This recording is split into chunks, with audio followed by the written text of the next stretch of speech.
sell your Ethereum right now. Bitcoin has been pumping recently. Solana has been doing its thing. Meme coins are making millionaires overnight. ETH. WTF is ETH doing? Look, everyone's having a fun time right now except for Ethereum holders. I am, of course, one of those people, which raises the question, could it really be time to sell your Ethereum? Time to capitulate on these bags and run away? Well, don't rush into anything before watching this video, because in this video, I'm going to lay out the bear case for Ethereum right now and the bull case for Ethereum, as there is still a bull case despite recent price action. And I know it's been shit performance recently. I'm holding those bags, okay, but I have not sold my Ethereum bags because there's actually a hidden factor that most are probably just simply not paying attention to. A bit of history that shows that Ethereum, whether you want to believe it or not, is actually right on schedule. More on that near the end of the video, so make sure you watch the whole way through. So let's look at ETH's performance this year. So back in March, Ethereum hit a yearly high of over $4,000. Those were good times. Remember those good times? Bitcoin hit a new all-time high of almost $74,000. But updated to now, well, Bitcoin is knocking on those new highs, and not today, but it got pretty close, right? ETH is somehow down to like $2,500, whatever it is at the time you're watching this video, $2,000 below its all-time highs, or about 50% below.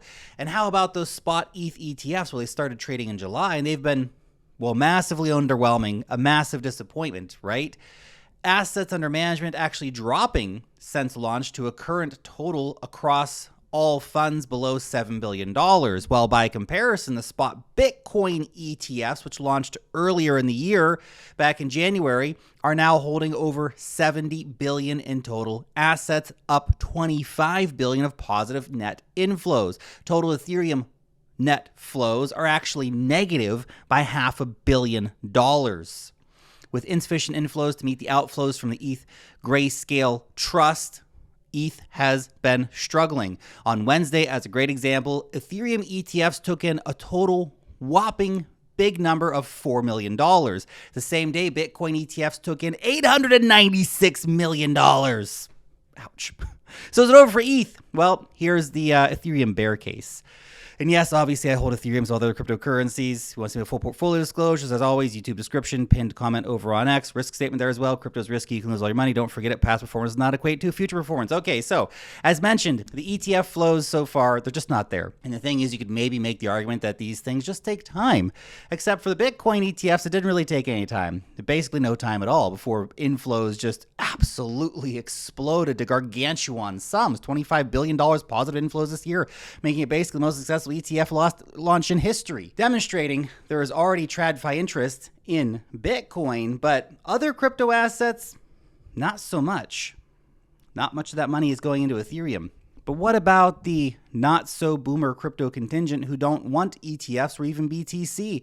They want to play on-chain, get dirty. Well, once they might have rushed to the Ethereum ecosystem for DeFi yields, for hot NFT collections, for meme coins like Shiba Inu, right? But it's looking more and more like all that stuff is just not happening on Ethereum or in the Ethereum ecosystem. Maybe a little bit on Base, but more broadly speaking, it's all on Solana, baby. Sol is the ETH of this cycle, whether you want to believe that or not. Love it or hate it, of course, meme coins have been a top crypto sector this year in terms of total mindshare and in total returns, where people are getting rich. Yeah, losing a lot of money too, but people make money there and it keeps bringing them into the casino. Okay, there's a wide range of new big movers of SOL tokens. Tickers like WIF and PopCat are becoming household names amongst crypto degens like us. And when there was there's the big rush for AI agent meme coins recently, things keep happening. The leader GOAT, that's the Solana coin. And as for DeFi, top Solana protocols like Jupiter and Camino Finance, Drift Protocol, Jito, they're all providing an ever-expanding range of ways to put your tokens to work and to earn some rewards. Solana's delivering on the promises that people want to, well, get delivered on. So if I'm looking for smaller cap beta plays, I might buy Solana memes, Solana DeFi tokens like Jupe, which I hold, by the way. And if I'm looking at layer 1 tokens, I'm thinking there could be a lot more upside for coins that are not named Ethereum. Things like Sui, Aptos, Near Protocol, Phantom. All things on my watch list are ones that I own. Maybe the problem with Ethereum is that it's maybe just built out an overly complicated kind of clunky structure. This is what you get when you design something kind of as you go and try to keep up with the latest trends in crypto, right? The layer 1 is obviously super expensive. It's dumb. It gets ridiculous to use. MetaMask, the premier wallet for the Ethereum ecosystem, isn't very user-friendly. Rabby is much better, by the way, if you haven't tried it yet. Then you have layer 2s that create friction as you have to negotiate additional parts, use bridges, all this stuff. Your money's on 10 chains. You have to have 10 bucks of ETH on 20 different layer 2s. It's ridiculous. The kind of friction that suggests you're early, sure, but should it still really feel early in 2024 heading into 2025? We're not that early anymore because you can just go use Solana. You can get the experience that Ethereum should have today. As long as Solana is turned on, of course, they got restarted every once in a while, flip the switch a few times. It's fine, all right?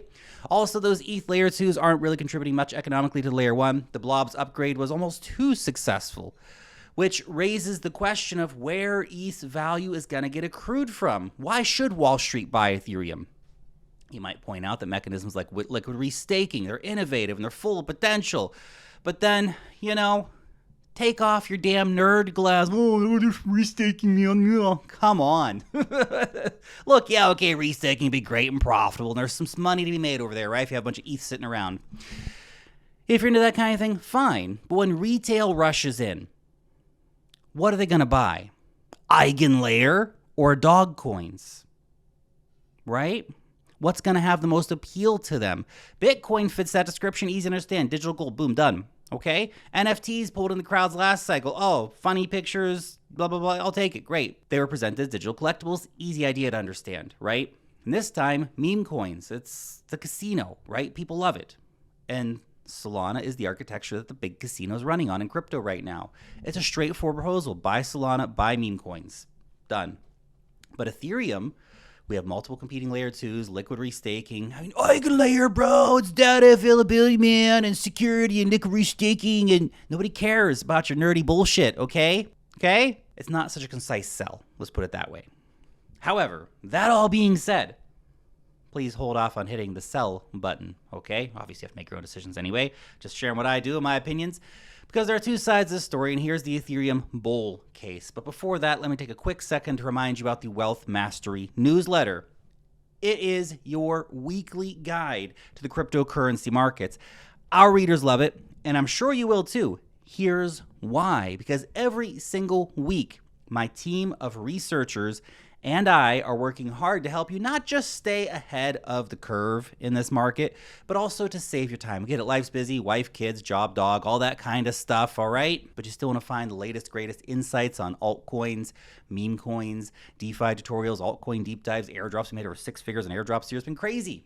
Charts, much more. Okay, you can join 145,000 weekly readers for free. Link down below in the description, pinned comment over on X. Thank you very much. So let's get into the bull case now for Ethereum, okay? So when it comes down to it, ETH, still the number 2 asset in crypto, okay, by market cap. And it's been in that position basically since 2015. It's like a piece of furniture, okay? That means it's laid down solid foundations. It has a very active ecosystem. Ethereum has by far the most developers working within its boundaries. And it occupies a lot of crypto mindshare and has made a massive amount of wealth for early crypto adopters. In fact, for a good indicator of how strong Ethereum's presence actually is, look at just how much attention there is right now on its current underperformance. People aren't talking about the underperformance of 20 other layer 1 shit chains, are they? They're talking about ETH because ETH's the big daddy. Okay, if ETH wasn't such a big deal, nobody would care about its underperformance right now.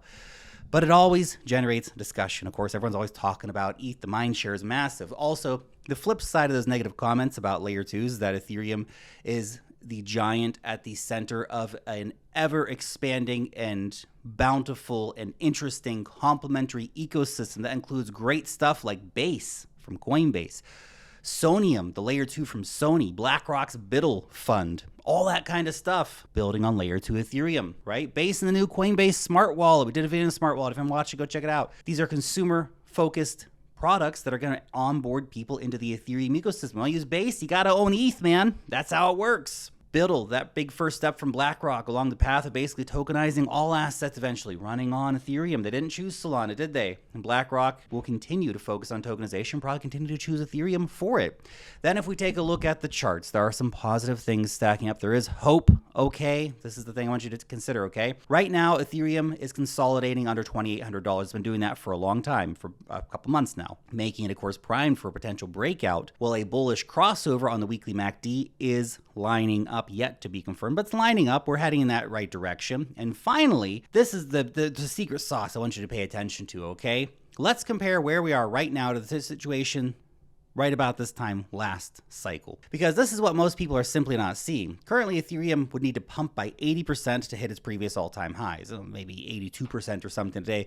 But remember 2020, it was 140% away from its previous all-time highs, while Bitcoin at the same time was testing its previous highs. ETH was lagging that far behind, and it then went on from the time that Bitcoin broke its highs to make 635% gains, outperforming Bitcoin by a factor of 3 to 1 over the same time period. So there's a consensus of negativity right now aimed at Ethereum, and it's not always optimal to take a contrarian bet, okay? Sometimes the crowd can be right on things, but when the contrarian bet means backing the number 2 blockchain in crypto with mega autist Vitalik at the head of it, a huge community, a proven track record, ever expanding layer 2 ecosystem, and yeah, even all the nerdy crap like EigenLayer going on. Do you really want to take that bet? I don't know. You might want to keep a hold of your ETH in that situation, right, before running off and panic selling. Now, I'm going to keep holding my ETH until it hits 5 figures, but I'm well in profit on my ETH, okay? I've been holding ETH for years.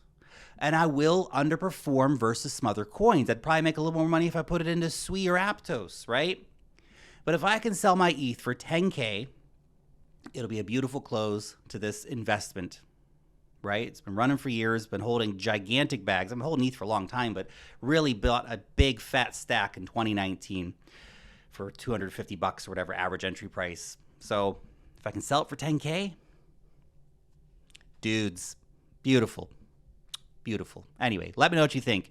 Have you sold your Ethereum? Are you going to sell your Ethereum? Are you just sitting on your ETH bags, patiently waiting for something to happen? Vitalik, let's make it happen, dude. Come on. Can the dev do something? Let's get the price rocking and rolling. Thanks so much for watching. I'll see you back in the next one. Peace.